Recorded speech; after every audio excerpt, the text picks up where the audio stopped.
the government that we are of age, we are sound in mind, we are responsible people, and that we wish to reclaim the functions of that birth certificate name.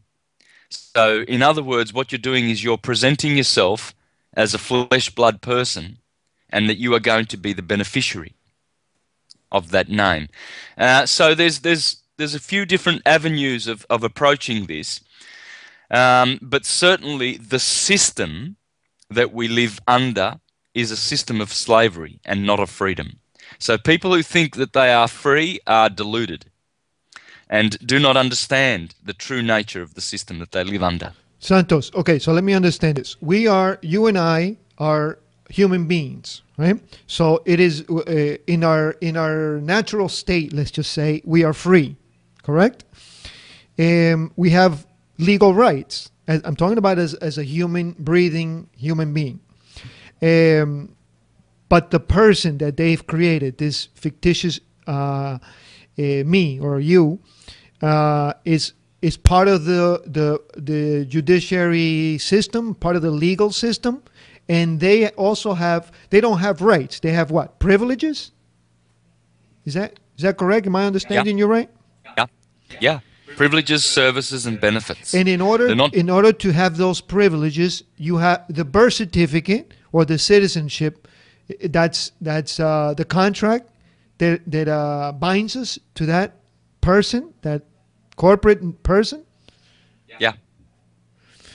Yes. Yes, it's a transmitting utility. We can use it to do commerce with. We can use it to interact with them if we so need to.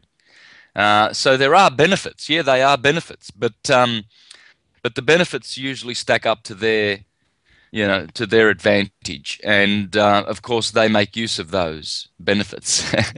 One way they make use of it is they make a lot of cash out of our Cestui KV accounts, you see. For instance, the banksters, and in particular the Rothschild family, they purchased those birth certificate bonds at around about $7 or $8 million each. It's private business. It's totally a private business. Now, the turnaround is about $1.2 billion. So having our birth certificates registered with the government and as securitized bonds on the stock market, they are doing business with our bonds, you see. And the turnaround is like 1,000%. It's a great business because they can use us as collateral, you see, because we're going to be working for 50 years of our lives until we retire. And so that service, that's guaranteed because we're in the system, you see. So they cash in on it, but other ways they cash in on it is because is the way they charge taxes and levies and rates, etc. When you pay income tax, which is even illegal, not only unlawful, but it is illegal in their system. When you pay that, you're actually giving cash to the banksters. It's not going into the government. No, none of these taxes go to the government, you see. They go directly to the banksters because, you see, by using those notes of exchange, that money is supposed to be for exchange for services and for goods and services. It's not supposed to be used for accounting, for money of account, you see. So when we pay, for instance, a utility statement, not a bill, a utility statement, we're actually paying with money of exchange, which is not supposed to be used. We're supposed to discharge that debt with our signature.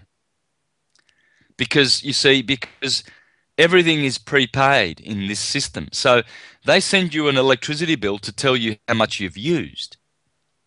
Not so that you should pay that amount with bills of exchange, with notes of exchange. Santos, but in that moment, though, I mean, some people would say, okay, so I'll do that, and what if the electric company doesn't recognize this and they shut down my lights? Then what do I do? Um, well, see, you need to learn how to do this properly, how to pay with paper. If they send you a paper saying you've used $200 of electricity, that's just a paper.